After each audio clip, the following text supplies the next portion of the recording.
Veš, ko smo pol enkrat skolo udobno zleknen, ne, pa glava počiva na tem mehkem polštrčku, pa narediš sam še tole, pa rečeš driverju, stari, ti sam pel, pa naj bo vsaj 500 km.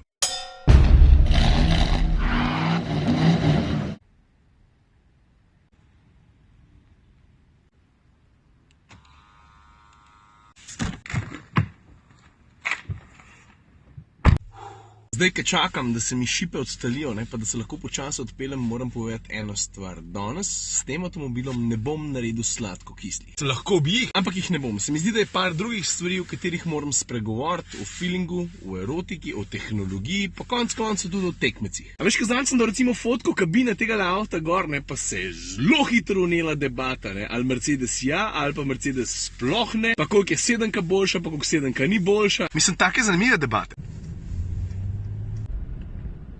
Kaj se je pa zdaj zgodilo? Mislim, kako se ene stvari včasih poklapajo, ne? Pripeljem se tukaj na streho garažne hiše in najdem en zelo zanimiv avto. En avto, ki mi da zelo dober izhodišče za začetek tega videa. A veš, s telim sem se jaz pripeljal, pol je pa tukaj še tale. A zakaj je pa super? Zato, ker tole je S pred prenovo, tole je pa S po prenovi. No, zdaj se gremo pa v igrico, ne? Najti 5 razlik. Ajde, za začetek je tako, da ima ta črn AMG paket, ne? Kar pomeni, da je malo bolj športno agresiven. A vidiš, razlika pri odbijačih je evidentna. Pa prijema pa do maske, ne? V grobem je oblika ostala enaka, ampak pri letvicah tukaj je pa vse malo drugače. Tukaj moram poudariti, ne, da na pamet ne vem, če ima mogoče drugačne letvice, zato ker ima paket AMG, ampak mislim, da ne. Letvice pred prenovo, vidiš, so enojne, pa 4 so, tukaj so pa dvojne, pa 3 so. Ja, naš pa smo pa že pri lučeh. Vidiš, tukaj je pa razlika ogromna. Tukaj ne gre samo za razliko v kozmetiki. V obeh primerih gre sicer za LED tehnologijo, ampak ta pri tem avtu je majčkeno bolj sofisticirana kot ta pri tem. Pa da noč narobe razumel, tudi ta LED tehnologija je fejst pametna. Recimo, ti žarometi so povezani s stereo kamero, in ta kamera v povezavi z žarometi potem nadzoruje tiste avte, ki se peljejo v isto smer kot ti, pa tudi tiste, ki prehajajo nasprot, pa pol prilagodi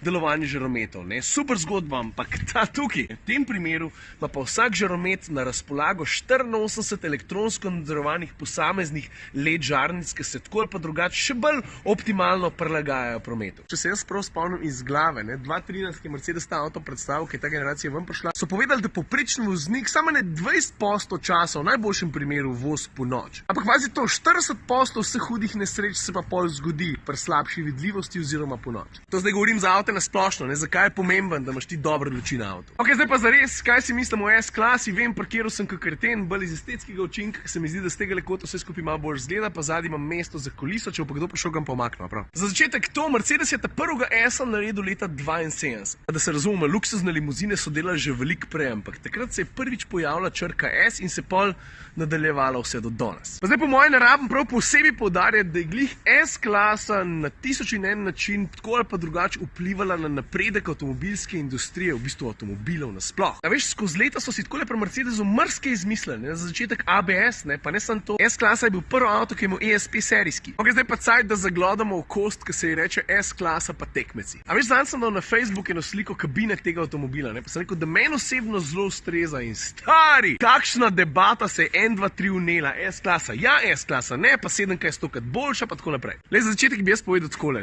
S-klasa, Audi A8, BMW 7, Lexus LS, ja, res razumem, to so tekmeci, ampak te avti se med seboj tako razlikujejo. To je pravzaprav skoraj neverjetno, ker ta avto, pa recimo 7-ca, ker to je bila najhujša debata, ali ta ali 7-ka, to je taka razlika, pa ne boljš pa slabš, sam razlika, ne samo v videzu, tudi v celotni izkušnji. Da nista približen isto velika, pametna, ciljata na podobne kupce, da sta vsak na svojemu koncu avtomobilskega univerzuma. Pa da se razumemo, vse te avte, ki sem jih ravno kar naštel, tehnološko so vsi up there, oziroma ponujajo ogromen.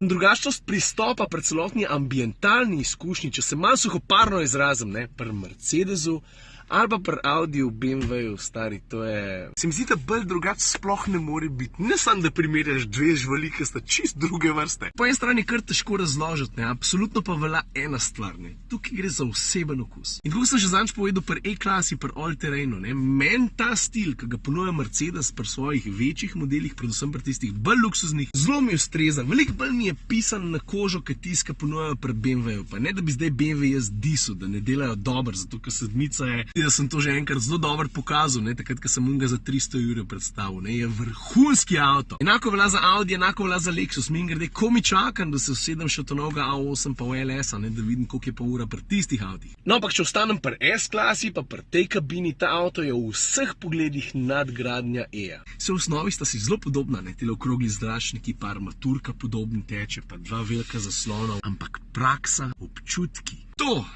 je pa nekaj čist drugega. Pa ko smo že glih pri kabini, se spomniš par vlogov nazaj, ko sem pokazal en koledar, ki ga je ustvaril kolega novinar pa oblikovalec Aleksander Praper. No, on pa se mi zdi, da še mrzdo drug prav, da jim tale zasnova z dvema ravnima, ogromnima digitalnima zaslonama ne ustreza najbolj, zato ker ne bi estetsko to ne pasalo v ta avto noter. Jaz razumem, kaj Aleksander hotel povedati, ampak meni osebno se ta kombinacija klasike s sodobnim zdi noro dobra. Je pa ta avto opremljen tudi s paketom AMG Line, ki njim grede čak malo stane 6400 brez davka, v glavnem več kot 7 €. No in v ta paket med drugim pa še tudi tale volan, ki je, no, je tak zelo AMG-ovski. Nisem pa čisto prepričan, da mi je to všeč, ali bi rad, da je vse skupaj malo bolj klasičen, glede na obliko celotne armature pa kabine na splošno. Vidiš, takole izgleda ta volan, obvezna AMG značka, dost agresiven styling tukaj spodaj, pa ne sem to kupenih stikal, pa zdaj tukaj, ki rečem kupenih stikal, ne, ti imaš lahko volan pa kupenih stikal, pa je vse skupaj samo ena velika zmeda, ne. Tukaj je pa vse skupaj tako ergonomsko poštimano, pregledno narejeno, da ni zmede niti manj. Pa tudi, vidiš, S-klasa je posvojila tele površine občutljive na dotik, ki lahko pa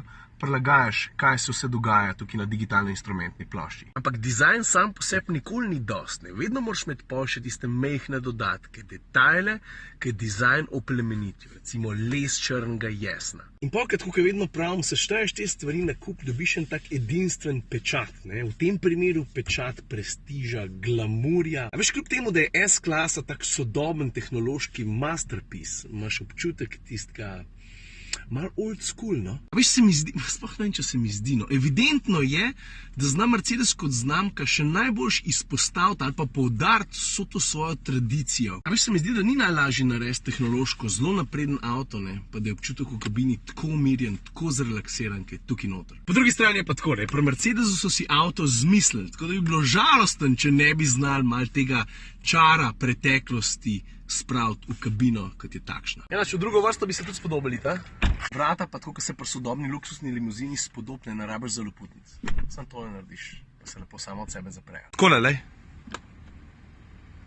Zdaj, ker se same prostornosti tiče, ajde, da se dobi tudi S-klaso, ki ima tukaj zadnji. Še malo več placa. Veš pa, vidiš tele tipke tukaj, z njimi si prilagajam naklon pa položaj zadnjega sedeža. Mehak polštrček, obvezna oprema, very gemütlich. Oh, very nice. Veš, ko smo pol enkrat skolo udobno zleknen, ne, pa glava počiva na tem mehkemu polštrčku, pa narediš sam še tole, pa rečeš driverju, stari, ti sam pel, pa naj bo vsaj 500 km. No, ajde, ali pa do pisarne, ne, čez zjutraj še malo zaspam, pa bi rad malo za drmutsko tukaj zadnji. I can get used to this shit, goddamn. Pa da še malo okoli sebe pokažem tukaj zadnji, vidiš, tukaj so stikala klimatske naprave, valjda je celotna klima tukaj v tem avtu štiripodročna, na levi strani imam pa stikala za nastavljanje sedeža, valjda sta tudi oba zadnja sedeža ne samo hlajena, lahko tudi greta, lahko si nastaviš tukaj spomin. Pa ta tretji zid, ki je, to moramo priznati, ne, skrajno neudobni, je tudi taka zelo lepa, hidravlično porihtana sredinska konzola s takim manjšim predalom, tudi tukaj okoli črni jasen, vidiš? Ok, zdaj pa čas za tehnološko plat tega avta, ki sicer je zelo izborna, pa veliko stvari pravzaprav že poznamo, tako da se ne bom dotaknil vsega, bom pa povedal eno stvar. A veš, v prenovi je Mercedes poskrbel, da se je S-klasa v tehnološkem smislu, predvsem v povezavi z avtonomno vožnjo, dvignila še raven višji. To med drugim, da zna zdaj S-klasa, tako kot E-klasa, ne, po prenovi, tudi če ti tako ukažeš, na avtocesti sama prehtet, pa se pol tudi vrniti nazaj na vozni pas. Ampak to stvar že poznamo. Pejmo se raje špelat, pa bom pokazal, kako zna ta avto predvidevati, pa upoštevati marsikakšno stvar na takšen način, da v bistvu ti ne glede na to, kje se peleš, ne, ali je to avtocesta, ali je pa mesto, ali je pa relacija, ne rabiš delati nič drugega kot to, da držiš volan. Zato, ker to samodejno pospešiti, zabremzati, ustaviti, spet speljati, ne, to zna zelo veliko avtomobilov. Manj avtomobilov zna pa recimo samodejno upoštevati hitrostne omejitve. Sploh še se jaz peljem. 70 pa je omejitev, 50 bo sam zavrl, pa ne samo to, vzdrževal bo to hitrost. No čakaj, bom zdaj raje pokazal. Vidiš, avto samodejno vzdržuje hitrost 50 km/h, približuje se rondo. To je on tudi jasno označil in bo zdaj znižal hitrost na primerno.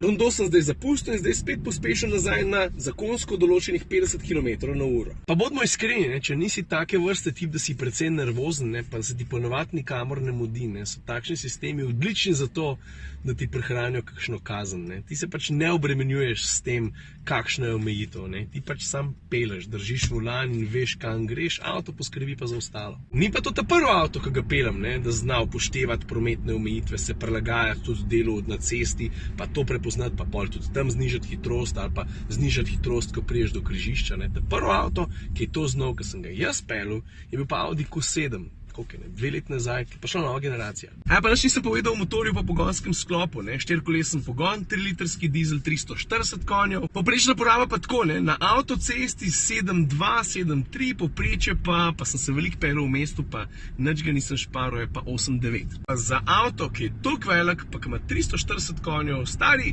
to je pa kar v redu.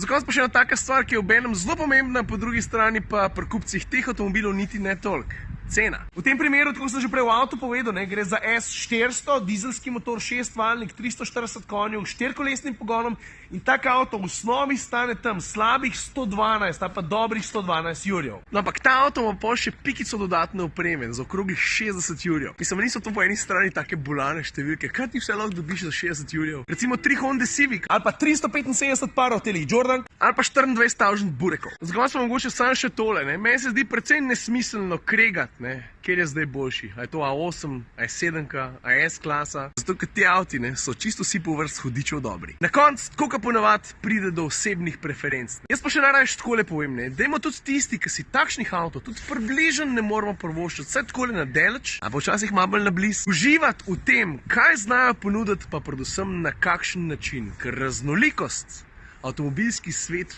bogati, ne pa siromaši. In več je te raznolikosti boljše za vse nas, tudi za tiste, ki si kupujemo avte, ki so bistveno cenejše, zato ker nekaj si zapomnim. Tiste stvari, ki se v enem trenutku znajdejo v tehnološko najbolj naprednih avtih, prej ali slej, tako ali pa drugače, pridejo tudi avtomobile, ki stanejo 10, 15, 20 jurjev, avtomobile, ki si jih lahko načeloma kupi vsak slehernik.